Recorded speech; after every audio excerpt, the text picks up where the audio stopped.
정형외과 쪽에서 이제 수술의 어떤 기준이 되는 건 뭐냐면은 얼마나 불편하냐. 이걸 지금 치료하면은 완치시킬 수가 있는데 시기를 놓쳐서 수술을 하면은 완치가 안 되고 후유증이 남아.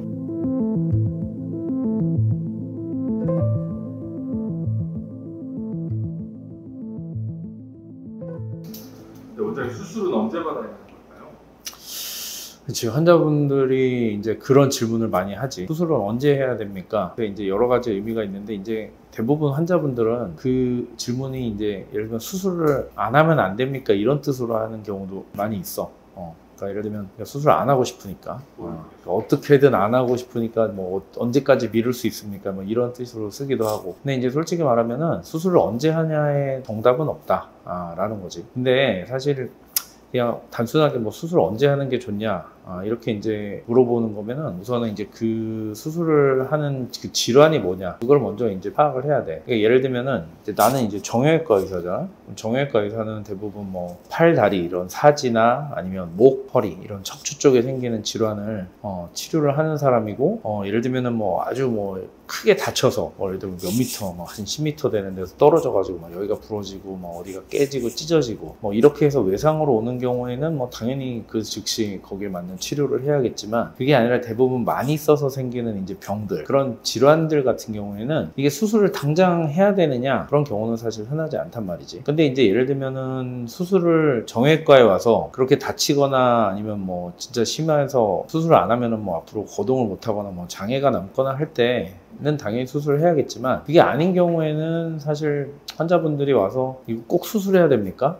이렇게 물어보는 경우가 많아. 그런데 이제 그거는, 그러니까 나는 이제 이렇게 대답해. 정형외과에서 하는 치료 중에 꼭 수술해야 되냐고 물어보면 꼭 수술해야 된다고 말할 수 있는 병은 사실 굉장히 드물다. 그러니까 무슨 말이냐면은, 예를 들면 어떤 병을 수술을 할 때는, 수술을 뿐만 아니라 치료를 할 때는 이걸 안 하면은 당신이 예를 들면 죽는다, 생명이 위독해지거나 수명이 짧아지거나, 그러니까 목숨하고 관련된 어떤 병이기 때문에 치료를 해야 된다 그러면 그건 사실은 고민할 거리가 없어. 근데 이제 정형외과에 와서 하는 환자분들의 불만은 대부분 어디가 아프고 불편하고 일상생활이 잘 안 되고 이런 것 때문에 오는 거잖아. 그러니까 이제 쉽게 말하면은 아프고 불편하고 일상생활이 안 되는데 그냥 내가 수술 안 하고 참고 지내겠다 그러면 참고 지내는 거야. 그러니까 이제 수술을 꼭 해야 되냐, 그러니까 이걸 안 하면 제가 뭐 죽나요? 뭐 이렇게 물어보면 당연히 그건 아니니까. 근데 그렇다고 해서 뭐 정형외과에서 그러면은 수술 안 하고 아프고 막 이렇게 기능적으로 문제가 생기고 일상생활이 잘 안 되는데 아니 뭐 이거 안 해도 죽지는 않으니까 그냥 참고 지내세요, 이렇게 말할 수는 없잖아. 근데 이제 그러다 보니까 정형외과 쪽에서의 이제 수술의 어떤 기준이 되는 건 뭐냐면은 얼마나 불편하냐.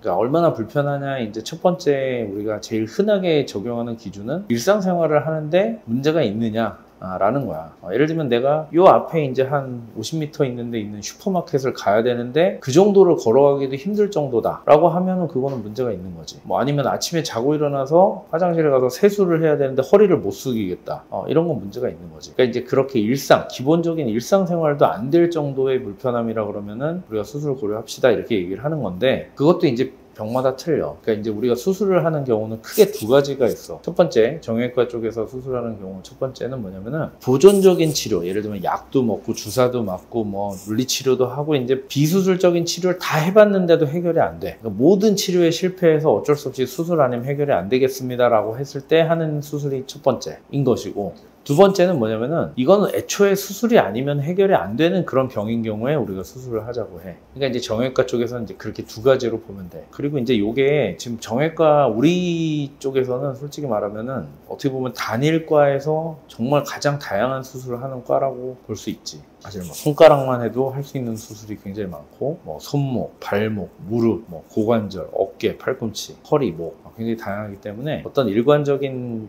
기준을 가지고 적용하기는 어려운데, 일단 기본적으로는 일상생활 자체가 힘들 정도면은 수술 고려해봐야 된다. 그리고 다른 보존적인 치료를 충분히 해봤는데도 안 된다 그러면은 그때는 수술 고려해야 된다. 아니면은 애초에 이거는 수술이 아니면 해결을 못하는 병인 경우에는 수술을 해야 된다 라는 게 이제 일반적인 그런 수술에 관련된 언제쯤 해야 되냐를 고려할 때 이제 생각해 봐야 되는 거야. 근데 이제 이거는 지금 이제 일반론인 거고, 그러면 이제 이렇게 얘기해서 들어보면 당연히 뭐 다 수긍은 가고 맞는 말이긴 한데, 근데 환자분들 입장에서 그래서 나는 수술 언제 해야 되냐고요? 이렇게 물어볼 수 있잖아? 그래서 이제 그거에 대한 강론을 내가 이제 몇 가지를 얘기를 좀 해볼게. 예를 들면 손 같은 경우에는 제일 흔하게 손에서 수술하는 질환이 두 가지야.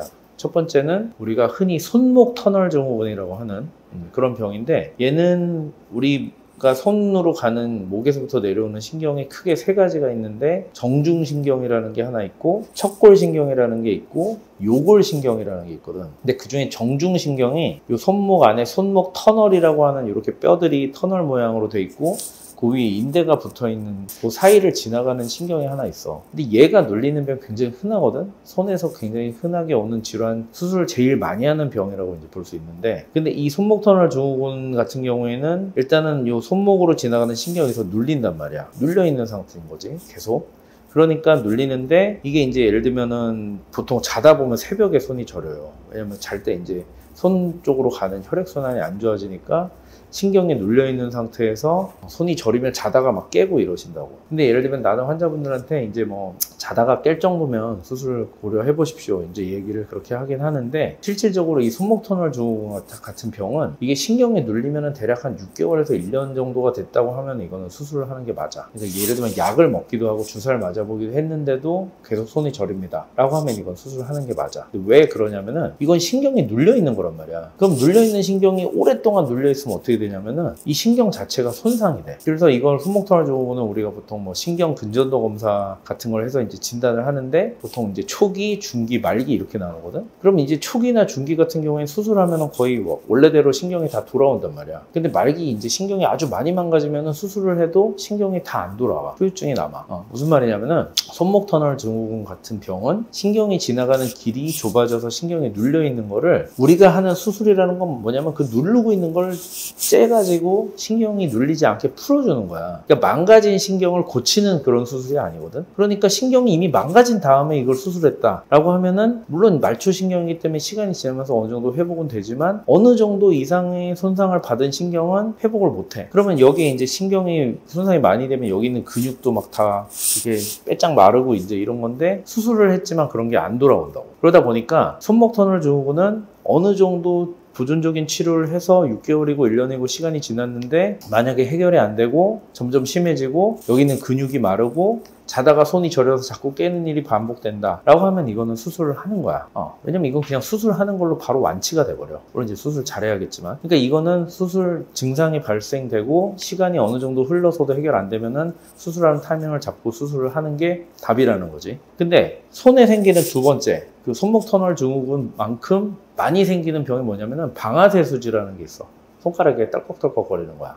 그거는 뭐냐면은 이 손가락을 구부리는 힘줄이 지나가는 요 길에 활차라는 띠가 있는데, 그게 손가락 많이 움직이다 보면은 그 활차라는 띠하고 힘줄이 서로 마찰을 일으키다가 그 염증이 생기고, 그러다 보면 활차가 점점 두꺼워져서 힘줄이 이렇게 지나갈 수 있는 그 활차라고 하는 터널이 점점 좁아지는 거야. 그러면 힘줄이 거기 끼어가지고 움직이질 못하니까 손가락을 움직이면 이게 부드럽게 움직이는 게 아니라 떨컥떨컥 하면서 움직이고 아프고, 자고 일어나면 손가락이 안 펴지고, 이런 증상이 생기는 병이거든. 근데 이거는 그 힘줄이 지나가는 길이 좁아져가지고 손가락을 못 움직이고, 움직일 때 아프고, 여기에 있는 활차가 두꺼워지면은 이제 요 자리가 많이 아프고, 아주 심해지면 손가락 완전히 피지 못하니까 손가락 환자분들이 이렇게 하고 오거든. 이렇게가 안 되니까. 근데 이거 같은 경우에는 어떤 거냐면, 이거는 그냥 그 힘줄이 지나가는 활차를 째서 이렇게 열어주고 길을 넓혀줘서 움직이게 하면은 다 움직여져. 근데 이거는 힘줄이잖아. 이거는 망가지질 않아요. 그러니까 거기다가 수술해야 되는데 수술 안 하고 드립다 계속 주사만 맞다 보면은 힘줄이 망가지기도 하지. 근데 그게 아니라 그냥 치료를 안 했다 뿐이지, 이게 움직이는 걸 못하는 것 뿐이지, 치료를 안 한다고 해서 얘가 나중에 힘줄이 망가져서 나중에 손가락 못 움직이게 되고 이런 게 없단 말이야. 그러니까 그 얘기는 뭐냐면은, 이 방아쇠수지라는 병은 수술을 지금 하나, 내년에 하나, 5년 있다 하나, 10년 있다 하나, 수술 내용도 똑같고 결과도 똑같아. 그러니까 이거는 내가 그냥 할 수 있을 때, 아니면 너무 불편해서 도저히 안 되겠다 싶을 때 하면 되거든. 그러니까 똑같은 손에서 제일 많이 하는 수술 두 가지지만, 하나는 타이밍을 놓칠 경우에 나중에 그 회복이 안 되거나 후유증이 남을 수 있는 병. 그러니까 이런 경우에는 적절한 시기에 신경이 완전히 손상돼서 회복이 안 될 정도까지 버티다가 하는 게 아니라 신경이 더 망가지기 전에 해야 되는 타이밍이 있으면 해야지. 근데 방아쇠 수지는 시간을 아주 뒤로 미루고 해도 결국은 수술을 통해서 완치시킬 수 있는 병이니까 이거는 천천히 해도 괜찮은 거야. 그러니까 이제 우리가 병에 대해서 어떤 병이냐에 따라서 이거를 내가 어디까지 그럼 수술 안 하고 버텨볼 수 있느냐라는 거를 봤을 때 이게 이제 우리가 뭐 예를 들면 생활에 많이 불편해서 한다라는 개념도 있지만 치료하는 사람 입장에서는 이걸 지금 치료하면은 완치시킬 수가 있는데 시기를 놓쳐서 수술을 하면은 완치가 안 되고 후유증이 남아. 그럼 당연히 그게 생기기 전에 해야겠지. 근데 어떤 병은 아주 천천히 수술을 해도 나중에 후유증 안 생기고 한다 그러면 이거는 뭐 환자가 하고 싶을 때까지 한번 지내보다가 하십시오. 이렇게 말할 수 있는 거야. 그러니까 이제 우리가 고려하는 거는 그런 거라는 거지.